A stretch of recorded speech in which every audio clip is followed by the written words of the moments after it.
हमेशा स्मृति जो होती है वो अतीत की होती है और अनागत की आकांक्षाएं बनी रहती हैं। इसमें विचार करने योग्य विषय ये है, अतीत की स्मृति होते हुए भी विषयजन्य जो स्मृति है वो कभी भूलने में नहीं आती और प्रतिदिन जो भी धार्मिक क्रियाएं करते हैं उसके माध्यम से जो भाव उत्पन्न होते हैं उसका काल बहुत अल्प रहता है, बहुत जल्दी वह विस्मरण हो जाता है। ये भावों को स्थिर बनाने के लिए निरंतरता की आवश्यकता है। मैं बोल रहा हूँ, आप सब लोग सुन रहे हैं। एक सेकंड के लिए भी यदि बिजली गोल तो कोई सुन नहीं पाएंगे। उसी प्रकार एक क्षण के लिए भी यदि मान लो आपका उपयोग अन्यत्र गया तो बस गोल। भगवान भी सामने रह आवे, गुरु भी सामने उपस्थित हो सकते हैं, जनवाणी भी सामने रह सकती है, लेकिन उपयोग बहुत जल्दी अन्यत्र चला जाता है। ये पूछा जाता है कि ये अन्यत्र जा क्यों रहा है। रोकने का पुरुषार्थ तो हमें करना है, ये निश्चित है, किंतु आज्ञा किसकी है, किसकी आज्ञा से उपयोग अन्यत्र गया है? कोई उत्तर दे सकता है? स्वयं की ही आज्ञा से।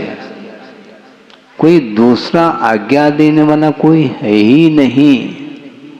भगवान ने जो आज्ञा दी है उसका पालन करना इसलिए कठिन हो रहा है कि स्वयं की आज्ञा से वह उपयोग अन्यत्र चला जा रहा है। जाता है उस समय सम्यक दर्शन का अभाव हो जाएगा क्या महाराज? सम्यक दर्शन का अभाव तो नहीं होगा, किंतु उपयोग चेंज होने के कारण सब कुछ चेंज हो जाता है। किसने आदेश दिया? उस समय जिस समय उपयोग अन्यत्र जाता है उस समय आज्ञा सम्यक तो ध्यान में रहता है? नहीं रहता। क्यों नहीं रहता? प्रभाव किसका? इसलिए कल परसों भी हमने बात कही थी कि ऐसी कोई अद्भुत शक्ति है कर्म की जिसने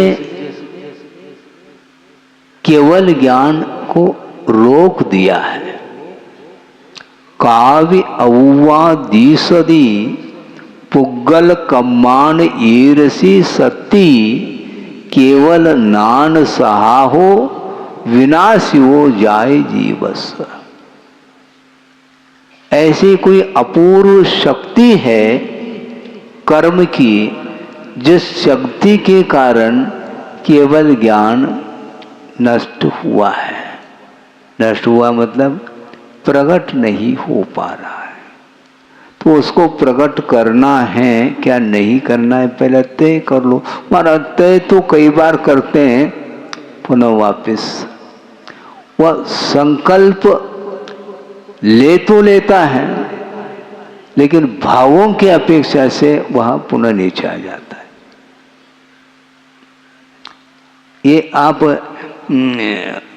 प्रयोग कर सकते हैं। कोई भी संकल्प मान लो हम लेते हैं तो वो संकल्प के साथ उपयोग कब तक ठहरता है? उसमें संकल्प तो जीवन भर के लिए ले लिया, लेकिन जीवन भर के लिए उसी में उपयोग बनाए रखें बहुत कठिन है। किंतु आचार्य कहते हैं कम से कम अंतर मुहूर्त भी वह उपयोग टिका रहे, तुम्हारा काम हो जाएगा। क्योंकि किसी को भी अभी तक केवल ज्ञान यदि अतीत में हुआ भी है तो हजारों साल के लिए वह साधना कर सकते हैं। एक किसी मनुष्य की आयु पूर्व कोटि प्रमाण आयु है और उसने 8 साल अंतर्मुक्त के उपरांत रत्नत्रय को अंगीकार किया है और वह निरंतर पूर्व कोटि तक वह साधना करता चला जा रहा है और भावलिंग भी बना हुआ है। इसके बाद भी अंतर्मूर्त चाहिए जिसके द्वारा मोहनी कर्म का क्षय होना है। एक पूर्व कोटि की साधना एक तरफ और एक अंतर मुहूर्त जो ध्यानात्मक परिणति है वह एक तरफ है। अनुकूलता में जो कुछ भी हम कर रहे हैं वो ऑटोमेटिक हो रहा है। वो कर क्या रहे हैं अपन? कोई पहाड़ थोड़ी उठा रहे हैं, ऐसा कोई भयानक कोई उपसर्ग थोड़ी हो रहा है। और घोर उपसर्ग के समय पर भी एक अंतर्मूर्त के लिए उस उपयोग को निष्पन्द बनाए रखा जिसने उसको केवल ज्ञान होगा। तो आज तो ओम शांति है, आज संभव नहीं है, लेकिन श्रद्धान बनाए रखो, कभी न कभी वह उस घड़ी में हम करेंगे, पुरुषार्थ करेंगे। करने के लिए पुरुषार्थ करने के लिए बहुत लंबा चौड़ा काल है, लेकिन उस क्वालिटी का भाव आना चाहिए कि शरीर भिन्न है, आत्मा भिन्न है। महाराज तो महाराज को बता रहे हैं क्या? शरीर भिन्न है, आत्मा भिन्न है, तो खेद खिन्न क्यों हो रहे हैं हम? कदम कदम पर जो मन में खिन्नता आती है वह क्यों आती है?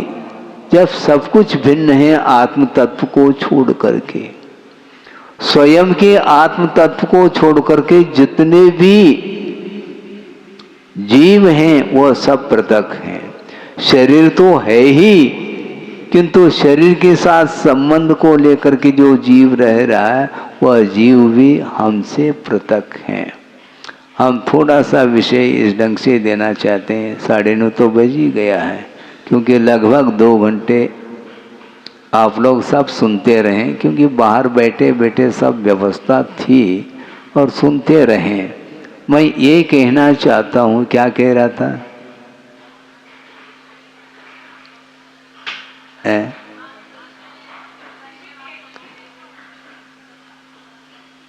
हाँ, खेद खिन्नता। ये जब भिन्न है तो खेद खिन्नता क्यों?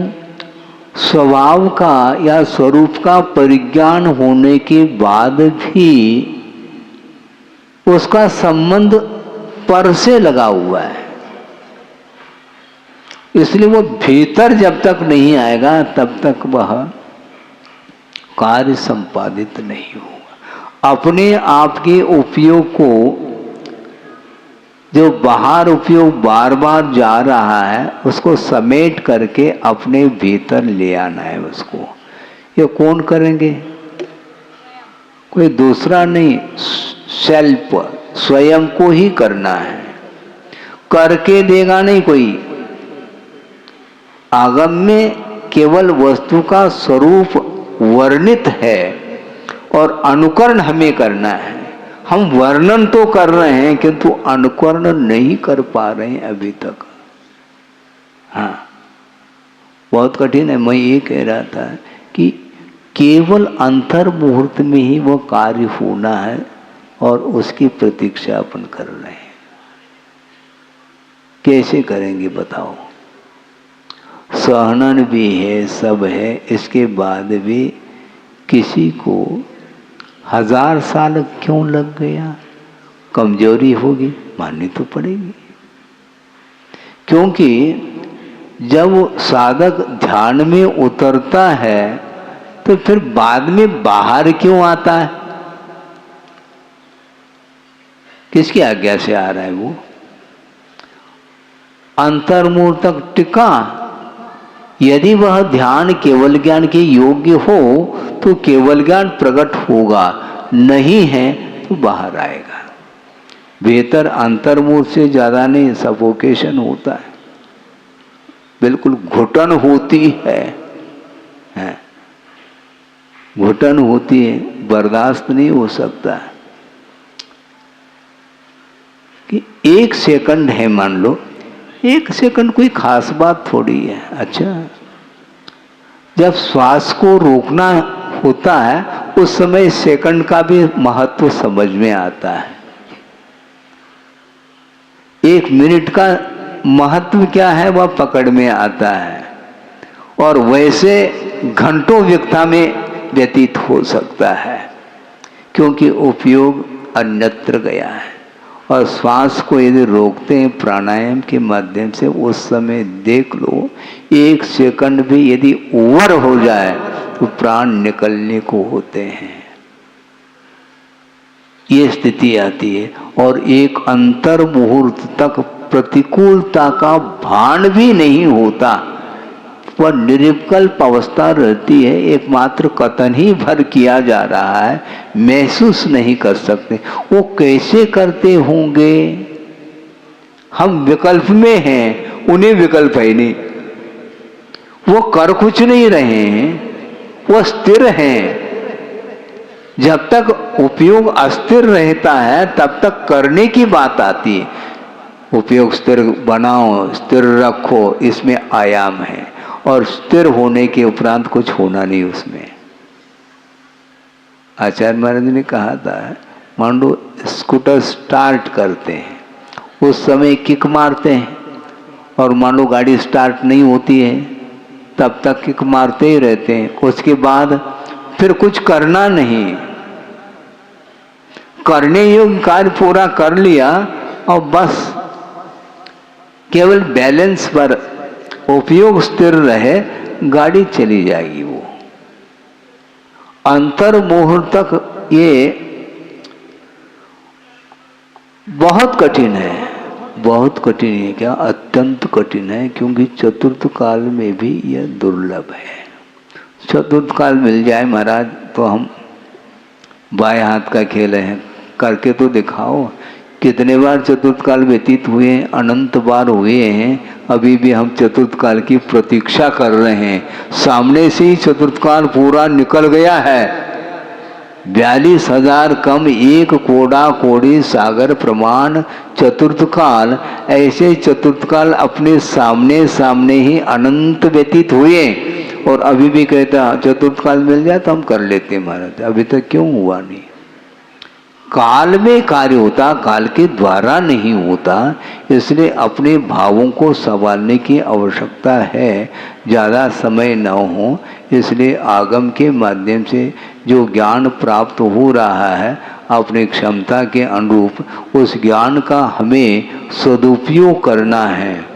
ज्ञान का प्रयोग दूसरे के लिए करो, कोई दिक्कत नहीं, किंतु अपने लिए भी होना चाहिए उसका उपयोग। उपदेश के माध्यम से उस ज्ञान का हम सदुपयोग कर रहे हैं, किंतु स्वयं को सुबह से लेकर के 12 बजे तक वह दूसरे को परोस रहा है और स्वयं खा नहीं रहा है। स्वयं पहला आद यदम का दब्बम, पहला स्वयं के लिए परोसो, फिर बाद में बरसों परोसते चले जाओ, कोई दिक्कत नहीं, लेकिन स्वयं को भूलना नहीं चाहिए। हम दूसरे के लिए तो उपदेश दे रहे हैं, आपको ऐसा करना चाहिए, ऐसा करना चाहिए, और स्वयं क्या कर रहा है भगवान मालिक है। इसलिए ये प्रयोग जो होता है स्वयं को करना होता है। ज़्यादा कहने में सार नहीं है, सार तो उतना ही है, कितना? एक अंतर्मूर्त के लिए वह सार है, बाकी सब उसी की पूर्व भूमिका है।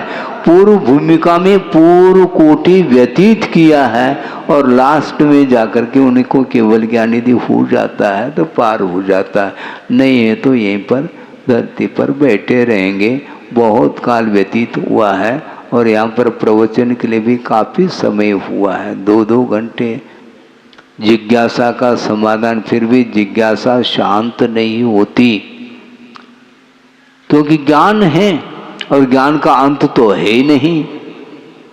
फिर मध्याह्न में वही भिन्न भिन्न भले ही विषय हो, घूम फिर करके थोड़ी बहुत रिपीट भी हो जाए, तब भी इसलिए देते हैं ताकि कभी न कभी उसमें उपयोग लग जाए ज्ञान में, तो निश्चित रूप से कल्याण हो सकता है। इस प्रकार की प्रार्थना तो प्रभु से की जा सकती है, लेकिन खाली प्रार्थना करने से नहीं होगा, कार्य करने से होगा। महाराज आप आशीर्वाद दे दो ताकि हम पास हो जाएं। अध्ययन करने की कोई आवश्यकता नहीं, क्योंकि आशीर्वाद है आपका महाराज। आशीर्वाद बहुत जल्दी फेल हो सकता है हमारा, आपके फेल होने के पहले ही हम फेल हो जाएंगे, क्योंकि आशीर्वाद खाली आशीर्वाद काम करता है तो अध्ययन की आवश्यकता नहीं है। क्योंकि 1 साल के अंत में परीक्षा आती है और उस समय आशीर्वाद लेने के लिए आ जाओ, हम दे देंगे तो पास हो जाना आप। नहीं हो सकते, इसलिए पुरुषार्थ अपनी जगह है और जो प्रोत्साहन है वो बहुत एकांत क्षण के लिए होता है, और उसी को लेकर के आप कह दो हमारे लिए, हमारे ऊपर आरोप चला जा रहा, आपके आशीर्वाद के बिना हम पास नहीं हो सकते।